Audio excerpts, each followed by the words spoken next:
बिस्मिल्लाहिर्रहमानिर्रहीम। इस लेक्चर में हम सीखेंगे क्लेमेंसन रिडक्शन, उसका मैकेनिज़्म और उसकी एप्लीकेशंस। क्लेमेंसन रिडक्शन कीटोन्स को अल्केन में कन्वर्ट करने के लिए यूज़ किया जाता है आम तौर पर। जैसे ये एसीटोन है, जिंक अमलगम और कंसनट्रेटेड HCl की प्रेजेंस में ये प्रोपेन में कन्वर्ट हो जाता है। अब यहाँ पे तीन बातें बड़ी इंपॉर्टेंट हैं। पहली बात कि जो कीटोन्स के कार्बोनाइल ग्रुप्स होते हैं वो मैथिलीन ग्रुप में कन्वर्ट हो जाते हैं। जैसे यहाँ देखें, ये कार्बोनाइल था और उसकी जगह पे ये CH2 है, यानी मैथिलीन है।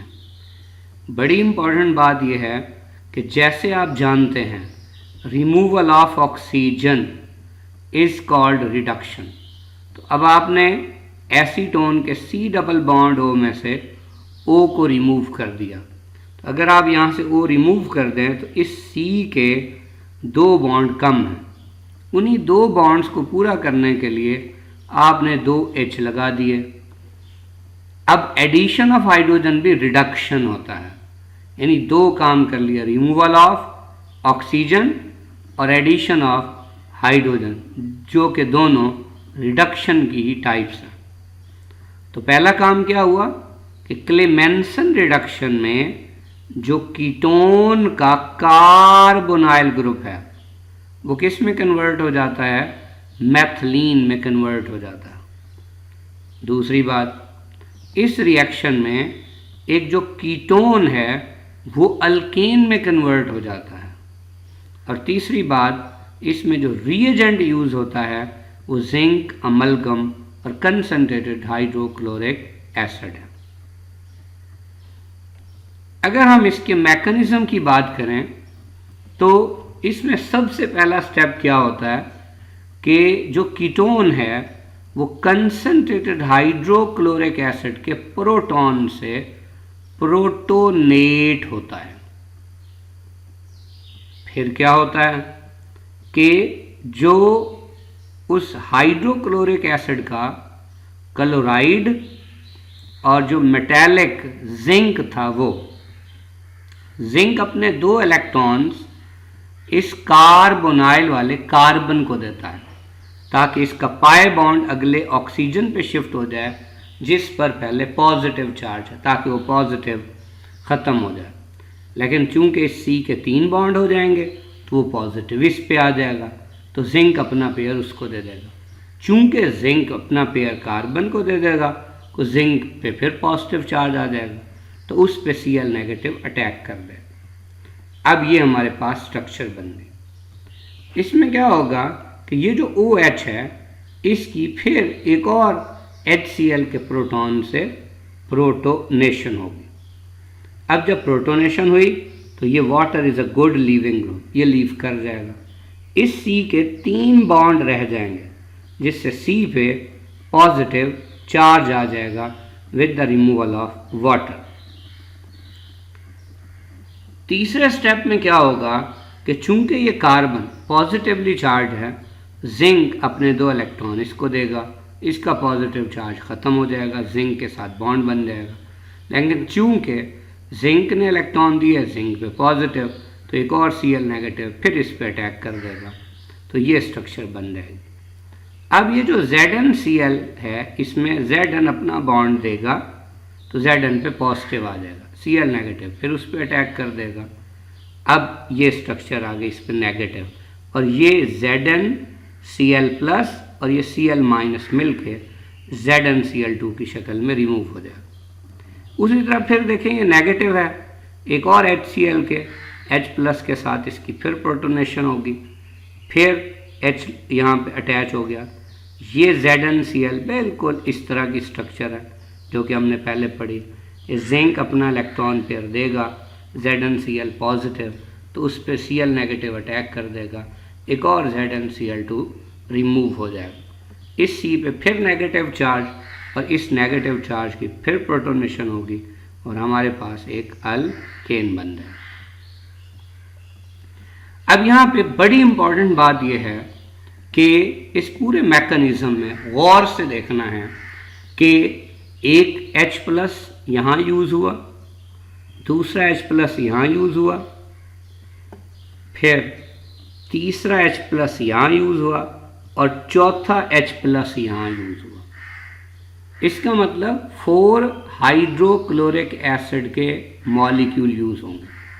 तो हमें समझना चाहिए कि Cl- भी 4 होना चाहिए। मसलन हम यहाँ से फिर स्टार्ट करते हैं और देखते जाते हैं। तो ये देखिए, ये एक Cl- और ये 2 Cl-, ये तीसरा Cl- और ये चौथा Cl-। अब जब 4 HCl यूज हुए तो 2 H तो चले गए इस कार्बोनाइल को मैथिलीन में कन्वर्ट करने के लिए, जबकि 2 H इस O से मिलके क्या बनाएंगे, वाटर, जो कि यहाँ रिमूव हुआ। और इसी तरह जो Cl थे 4, वो 2 Zn के साथ मिलके 2 ZnCl2 बनाएंगे। एक ये ZnCl2 है और एक ये ZnCl2। तो इस तरह ओवरऑल यही रिएक्शन बन जाए। अगर हम एप्लीकेशंस देखें क्लेमेंसन रिडक्शन की, तो एक एप्लीकेशन है conversion of Friedel Crafts acylation products to alkyl benzene. देखिए, कुछ अल्काइल बेंजीन ऐसे होते हैं जो बेंजीन की सिंपल अल्काइलेशन से कभी भी नहीं बनाए जा सकते। मिसाल के तौर पे एन प्रोपाइल बेंजीन क्यों नहीं बनाया जा सकता? अगर एन प्रोपाइल क्लोराइड और बेंजीन का रिएक्शन करवाया जाए तो उससे जो एन प्रोपाइल कार्बोकैटाइन बनेगा, चूंकि वो प्राइमरी कार्बोकैटाइन है और उसमें रीअरेंजमेंट पॉसिबल है, तो वो रीअरेंज होके सेकेंडरी कार्बोकैटाइन बन जाएगा। लिहाजा हमारे पास एन प्रोपाइल बेंजीन की बजाय आइसोप्रोपाइल बेंजीन बन जाएगा। लेकिन अगर हम बनाना ही आइसोप्रोपाइल बेंजीन की बजाय एन प्रोपाइल बेंजीन चाहते हैं, तो उसका तरीकाकार ये है कि हम बेंजीन की पहले इस एसिड हैलाइड से रिएक्शन कराएंगे। इससे क्या होगा, ये एसाइलेशन होगी, ये एसाइल ग्रुप यहाँ लग गया। अब क्या होगा कि हम इस कार्बोनाइल ग्रुप की रिडक्शन करवा देंगे क्लेमेंसन रिडक्शन के तरीके से।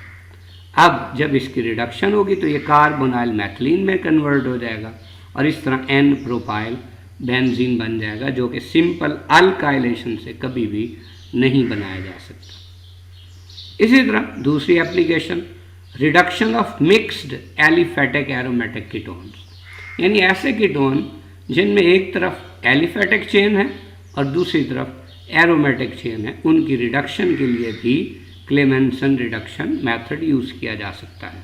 जैसे ये हमारे पास एन प्रोपाइल, ये एन प्रोपाइल है, फिनाइल C6H5 कीटोन, ये कार्बोनाइल ग्रुप है।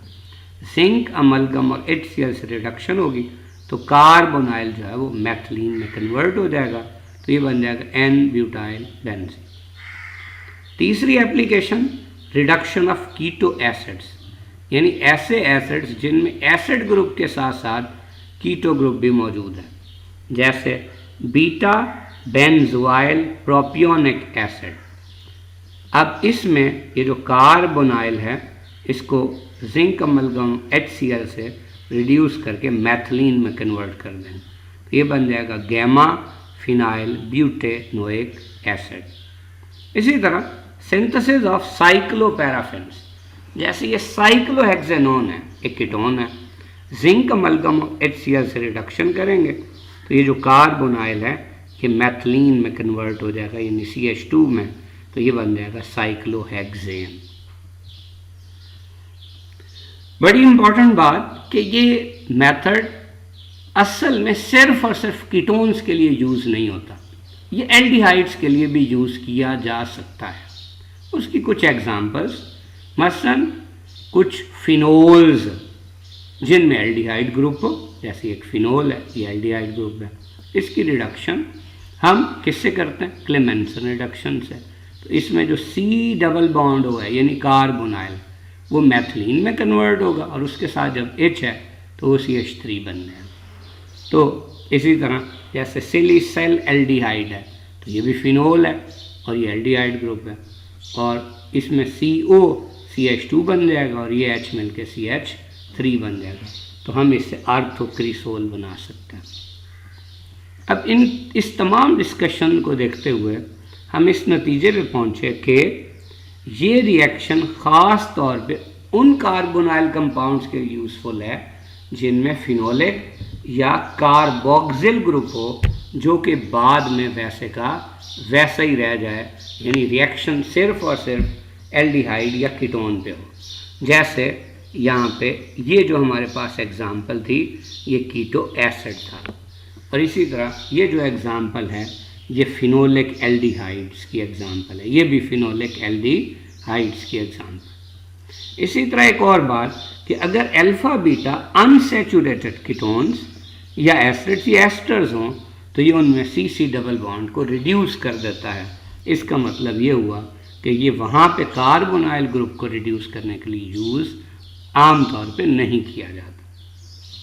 अगर हम ये तमाम जो डिस्कशन कर रहे हैं क्लेमेंसन रिडक्शन, इसका रेफरेंस लेना चाहे तो ये राजपाल त्यागी की बुक है organic reactions mechanism with problems, तो उसका चैप्टर नंबर 9 है क्लेमेंसन रिडक्शन।